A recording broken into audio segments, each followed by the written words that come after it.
ಮಾತಾಡ್ತಾ ಇದ್ದೇನೆ. ನಮಸ್ತೆ ಸರ್. ಇದು ಏನಾಯ್ತು? ಆ ಒಂದು ಆಕ್ಸಿಡೆಂಟ್ ಎರಡು ಎಲ್ಲ ಹಿಟ್ ಅಂಡ್ ರನ್ ಮಾಡ್ಕೊಂಡು ಹೋಗಿರಲ್ಲ, ಏನು ಕೇಸ್ ಆಯ್ತು? ಕೇಳ್ತಾ ಇಲ್ಲ. ಆ ಹಿಟ್ ಅಂಡ್ ರನ್ ಕೇಸ್ ಆಯ್ತಲ್ಲ ಒಂದು, ಹೌದು ಸರ್. ಏನಾಯ್ತದು? ಏನು ಡೆವಲಪ್ಮೆಂಟ್? ಏನು ಇಬ್ಬರು ಸತ್ತವರು ಹೋದ್ರ ಅಲ್ಲ ಏನಾದ್ರು ಅವರು? ಇಲ್ಲ ಸರ್, ಕಾರ್ ಸೀಸ್ ಮಾಡಿದ್ದಾನೆ ಸರ್. ಈಗ ಅವನು ಬಾಂಬೆಯಲ್ಲಿ ಕೂತ್ಕೊಂಡು ತಂದೆ ಕರೆದು ಈಗ ವಾರ್ನಿಂಗ್ ಮಾಡಿದ್ದಾನೆ ಸರ್. ಕರ್ಕೊಂಡು ಬನ್ನಿ ಅಂತ.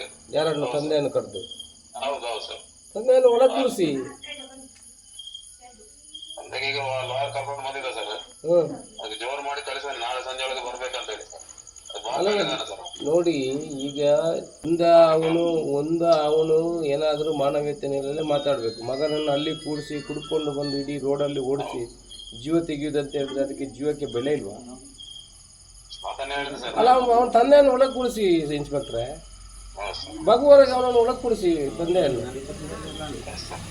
ನೀವು ಅಷ್ಟು ಲೈಟ್ ತಗೊಂಡ್ರೆ ಹೇಗೆ? ಪಾಪ ಇವ್ರು ಯಾರು ಇದ್ದೇರು?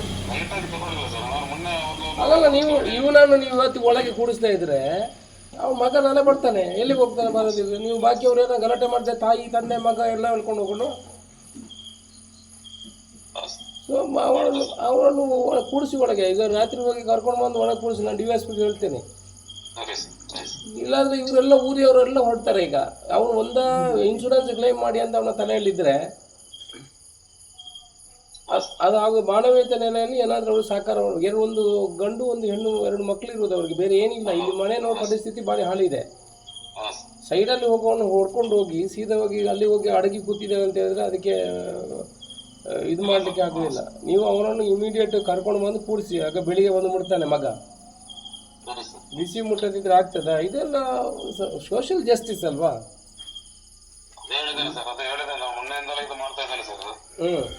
ಫೋನೆಲ್ಲ ಸ್ವಿಚ್ ಆಫ್ ಮಾಡಿದ, ಮತ್ತೆ ಕಾಂಟ್ಯಾಕ್ಟ್ ಮಾಡಿ ಲಾರಿಗೆಲ್ಲ ಹೇಳಿ ಇದು ಮಾಡಿಸಿದೆ ಸರ್. ಅದ್ರಾಗ ಲಾರಿ ಆಕ್ಸಿಡೆಂಟ್ ಅಂತ ಹೇಳಿದ್ರೆ ಅದು accident, it is hit and run. ಇದು hit and run by purpose ಆಗಿರೋದು. ಇದೇನು ಇವರು ಮಧ್ಯ ರಸ್ತೆಯಲ್ಲಿ ಹೋಗೋಕೆ ಅಡ್ಡ ಬಂದು ಮಾಡಿರುವಂಥದ್ದಲ್ಲ. ಸೊ ನೀವು ನಾಳೆ ಒಳಗೆ ಇದು ಮಾಡಬೇಕು. ನಾಳೆ ಒಳಗೆ ಬಂದಿಲ್ಲ ಅಂತ ಹೇಳಿದ್ರೆ ಅವನನ್ನು ತಂದು ಕೂರಿಸಿ ನಾನು SP ಅವ್ರ ಹತ್ರ ಮಾತಾಡ್ತೀನಿ. ಮತ್ತು ಇನ್ನೊಂದು ಗಲಾಟೆಗೆ ಅವಕಾಶ ಕೊಡಬೇಡಿ. ಮತ್ತು ಅವನು ಬಂದರೆ ನಾನು ಈಗ ಹೇಳಿದ್ದೇನೆ, ನಮ್ಮ ಎದುರುಗಡೆ ಮಾತುಕತೆ ಮಾಡಿ ಅದಕ್ಕೆ ಏನು ಸೊಲ್ಯೂಷನ್ ಮಾಡ್ತಾನೆ ಮಾಡಲಿ. ಇಲ್ಲ ಅಂತಂದರೆ ಅವರೆಲ್ಲ ಬಂದು ಗೆರವಾಗ್ತಾರೆ ಅವನ ಮನೆಗೆ. ಅವನ ಮಗನ ಸುಳ್ಯಕ್ಕೆ ಬರ್ಲಿಕ್ಕೆ ಬಿಡೋದಿಲ್ಲ ಇವರು. ಸೊ ನೀವು ಸ್ವಲ್ಪ ಸೀರಿಯಸ್ ಆಗಿ ತಗೋಬೇಕು. ಮತ್ತು ನನಗೆ ಅಪ್ಡೇಟ್ ಮಾಡಬೇಕು ನೀವು ನಾಳೆ, ಅವನು ಬಂದಿದ್ದಾನ ಇಲ್ವಾ, ಏನು ಸಂಗತಿ ಅಲ್ಲ. ಇವಾಗೇನು ಕಾಂಪನ್ಸೇಷನ್ ಕೊಡೋ ಬಗ್ಗೆ ನೀವು ಮಾತಾಡಬೇಕು. ಇನ್ಶೂರೆನ್ಸ್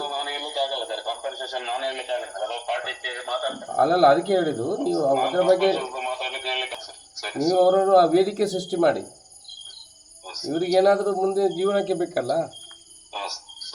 ಇನ್ಶೂರೆನ್ಸ್ ಕ್ಲೈಮ್ ಆಗ್ತದೆ, ಅದು ಬಿಡಿ. ನಿಮಗೆ 1 ವರ್ಷ 2 ವರ್ಷ 3 ವರ್ಷ ಆಗ್ತದೆ ಇನ್ಶೂರೆನ್ಸ್ ಕ್ಲೈಮ್ ಆಗುವಾಗ. ಬಟ್ ಒಳಗೇನೂ ಇಲ್ಲ, ಏನಿಲ್ಲ, ಈ ಥರ ಮಾಡ್ಕೊಂಡು ಹೋಗಿ ಅಂತ ಹೇಳಿದ್ರೆ ಯಾವನನ್ನು ಈ ಥರ ಮಾಡಿದರೆ ಇವರು ತಪ್ಪಿಸಿದ್ರೆ ಆಗ್ತದ ಹೇಳಿ? ಈಗ ಬೈ ಆಕ್ಸಿಡೆಂಟ್ ಆದರೆ ಬೈ ಮಿಸ್ಟೇಕ್ ಆಗುವಂಥದ್ದು, ಇದು ಕುಡುಕು ಆಗಿರುವಂಥದ್ದು. ಅದು ಹಿಂದೆ ಹೋಗುವಾಗ ನೀವು ನೋಡಿದ್ರಲ್ಲ, ಆಡಿಯೋ ಎಲ್ಲ ವಿಡಿಯೋ ನೋಡಿದ್ರಲ್ಲ, ಯಾವ ರೀತಿ ಹೋಗ್ತಾ ಇದ್ದಾನೆ, ಯಾರು ಅಂತ ಹೇಳ್ತಾ ಇದ್ದಾರೆ.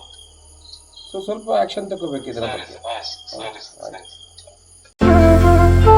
ಅತ್ತೆ, ಇದು ನನ್ನ ಬರ್ಡೇ ಗಿಫ್ಟ್. ಇದೆಲ್ಲ ಜೀವನದಲ್ಲಿ ನನಗೋಸ್ಕರ ತಗೊಂಡ್ಬಂದಿದ್ದಾರೆ. ನಿನ್ ಮೇಲೆ ತುಂಬಾ ಚೆನ್ನಾಗಿ ಕಾಣುತ್ತೆ. ಇದು ತುಂಬಾ ಚೆನ್ನಾಗಿದೆ ಅಲ್ವಾ? ತುಂಬಾ ಚೆನ್ನಾಗಿದೆ.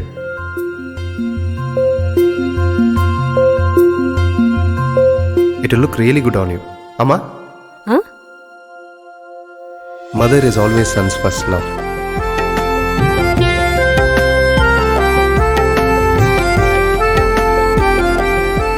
ಪ್ರತಿ ಪೀಳಿಗೆಯ ಪ್ರೀತಿಯ ಮಳಿಗೆ GL ಆಚಾರ್ಯ ಜುವೆಲ್ಲರ್ಸ್.